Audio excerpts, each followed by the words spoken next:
The facts are the facts, the texts are the texts, and I think that the evidence will be clear. That Ventura had a choice and that she chose to participate in those sexual encounters. Where she is entertaining other people in the bedroom. He enjoyed having the freak-offs. She's being asked specifically about the drug use. She is clearly excited about a freak-off. Did you watch what just occurred in the Diddy trial? The music mogul absolutely lost control in the courtroom when prosecutors disclosed text communications between him and his ex-girlfriend, Cassie Ventura. These weren't just ordinary communications. They included information that directly contradicted comments Diddy had been making for months. The court had to call for order as Diddy's legal team rushed to control the damage, and it was only the beginning of day 4. Cassie Ventura on the witness stand for a 4th day in the federal criminal trial against hip-hop mogul Sean Diddy Combs. The defense continuing cross-examination this morning, confronting her with dozens of her own messages, many explicit, hoping to convince the jury she was an eager sexual partner who matched Combs's desires. "I'm always ready to freak off," one message said. She was into the freak-offs herself and was like a willing participant and was into all the freaky stuff, and essentially that was the crux of what they were trying to do yesterday. And do you think they proved that or not? I mean, there's texts like that from 2009. I'm always ready to freak off. There was some other texts where she was referencing like hitting him up about the FOs, is what they were referring to him. To me, like, yes, this doesn't look good, but at the same time, I think the timeline is crucial here. And these are texts from 2009, man. That was when they were first getting in the relationship. She was young. Obviously, they were in the honeymoon stage, and she was stoked to like, oh my God, I'm with Diddy. I'm living this lavish lifestyle. Of course, she's going to be saying things that she knows will curry favor with him to keep it going. Day 4 of the Diddy trial began like any other day. The courtroom was quiet, just the customary hushed murmurs and occasional shuffle of papers. Diddy sat at the defense table, appearing cool and composed in his fitted suit, sometimes bending over to talk to his counsel. Nothing seemed out of the usual. The judge was going through procedural problems, and most others in the room were simply settling in for another day of complex legal arguments. Then everything changed in an instant. The prosecutor came up and declared they had evidence they wanted to submit to the court. Nobody thought much of it at first until they cited text exchanges between Diddy and Cassie that hadn't been previously published. The whole room pushed forward in their chairs. You could practically feel the mood in the courtroom alter when the prosecutor arrived with a folder containing printouts. Diddy's response was quick and intense. His eyes opened, and according to one courtroom reporter, the color drained from his face instantaneously. His breathing noticeably altered. Short, fast breaths that had his shoulders rising and sinking swiftly. His hands, which had been quietly lying on the table, suddenly grabbed the edge so hard his knuckles became white. "I've covered celebrity trials for 15 years, said one veteran courtroom journalist, and I've never seen someone lose their composure so completely. He's always been the definition of cool and collected in public." As the prosecutor began to explain the content of the texts, Diddy suddenly shoved back his chair and stood up. His lawyer grabbed his arm, but Diddy shook it off and took 2 steps toward the judge's bench. That's when things got really chaotic. 2 of his attorneys immediately jumped up, one of them physically placing himself between Diddy and the bench. The judge banged his gavel repeatedly, calling for order. Court officers moved toward the defense table. Diddy was saying something under his breath that people in the first row could hear, but couldn't make out clearly. A witness in the gallery described it as angry muttering that got louder with each word. His lead attorney had to physically guide him back to his seat, hand firmly on his shoulder, whispering intensely in his ear. The judge called for a 15-minute recess, but the damage was done.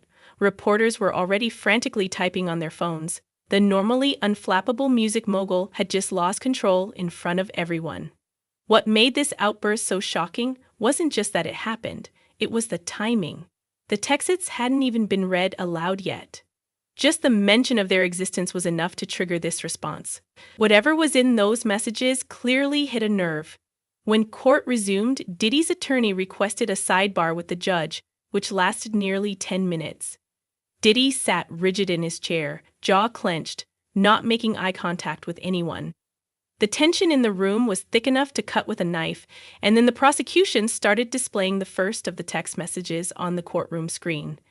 That's when everyone understood why Diddy had reacted so strongly. The private conversations between him and Cassie were about to expose a side of their relationship that contradicted everything he'd been claiming for months. Ventura's attorney is optimistic outside of court. Doing great. I said she was ready, and I think she's demonstrating that. The facts are the facts, the texts are the texts, and I think that the evidence will be clear as the case goes on and Cassie's testimony goes on, and we'll see what the jury does. And finally, we'll talk about Justin Bieber because he is finally addressing the Diddy stuff. There's been long speculation that somehow he's involved. Surprised it took so long to address. Well, he's clearing that up now. And also we'll talk about how people are scared for Justin Bieber because they think he's in a cult. They have to have it. By the end of today, Cassie will be done. So they have all day today to ask her whatever they want to ask her. Because obviously she's about to pop. Mm-hmm. And that's like... Which is totally understandable. So if she did pop, if she did give birth, let's say the technical term, over the weekend, you know what would happen then, Devin? I don't. Mistrial, baby. Why do you say that? What? Because she's due back on the stand to give testimony. And if she can't give testimony anymore... No, she's giving testimony today. I know. I was saying, what if... Oh, like she gave birth and then that's why. That's the delayed. reason. If she wasn't pregnant, I don't think the judge would have said you have to finish by today. Oh, yeah. No, 100%. Obviously. That's the whole, okay. That's the whole crux of the argument. Obviously. Yeah. You didn't explicitly, spell it out. But Diddy's team is also pissed off because they're like, we want as much time as we can have. Her voice is low at times. The defense did tell her if it's too much, I can read them. But there were many times early on this morning where she read some of those explicit details where she is clearly excited about a freak off and talks about entertaining other people in the bedroom. And what has Diddy's demeanor been in this cross-examination as well? There was a moment where Sean Combs was nodding in agreement when they brought up a message that he sent her where he said, one of my favorite times of the freak-offs is when we're able to make love after. And then she responds, that's the same for me. Now, what's interesting here is that does match what she told prosecutors or what she's been telling the jury all along, which is she did this and she said, but she really wanted to spend time with him after the fact. So he was shaking his head at this message where he's almost, I guess, agreeing that he did say, without him saying it, he enjoyed having the freak-offs and then having sex with her after the fact. And her saying, I agree with you. I love having sex with you after, too. Now, what's interesting here is that does match what she told prosecutors or what she's been telling the jury all along, which is she did this. And she said, but she really wanted to spend time with him after the fact. So he was shaking his head at this message where he's almost, I guess, agreeing that he did say, without him saying it, he enjoyed having the freak-offs and then having sex with her after the fact, and her saying, I agree with you, I love having sex with you after too. The prosecution knew exactly what they were doing by waiting until day 4 to reveal these texts. They developed their case meticulously, constructing a foundation with witnesses and evidence before releasing this bomb. The timing wasn't random. They wanted the jury to first comprehend the backdrop of Diddy and Cassie's connection before viewing the raw, unedited conversation between them. The communications covered a 3-year period from 2016 to 2019, and prosecutors exhibited them in chronological sequence. The early communications appeared harmless enough. But as they went through 2017, the tone rapidly altered. What truly stunned everyone was a series of late-night messages from July 2018, received only hours after a public event when the pair seemed happy and in love.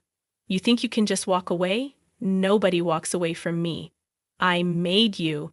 I can break you just as fast, read one message from Diddy's phone. The timing indicated 2.43 a.m. soon after they'd returned from a high-profile awards presentation. Cassie's reaction followed minutes later. Please stop threatening me. I'm scared of what you'll do. His reaction was quick. You should be. The courtroom actually gasped when that exchange appeared on screen. One juror visibly recoiled. The prosecution highlighted this exchange specifically, noting that Diddy's public image as a loving partner completely contradicted these private threats. Another series of texts from March 2019 showed increasingly controlling behavior. "Who are you talking to at the party? I noticed you smiling at him," Diddy wrote. When Cassie explained it was just a photographer she knew professionally, he responded, "Don't lie to me. I have people watching you everywhere. There's nowhere you can go that I won't know about." What really seemed to strike the jury was how the messages aligned perfectly with events in their public timeline. This 2 days after a widely publicized interview where Diddy called Cassie the love of my life, he sent her a text reading. "This arrangement works because you do what I say. Don't forget that." The prosecution methodically connected each set of messages to specific incidents mentioned in Cassie's testimony. They pointed out similarities in the language, how threats were typically followed by apologies, then presents, then more controlling conduct. They highlighted Diddy's repeated use of phrases like "you belong to me" and "nobody will believe you." Perhaps most damaging was a text from September 2018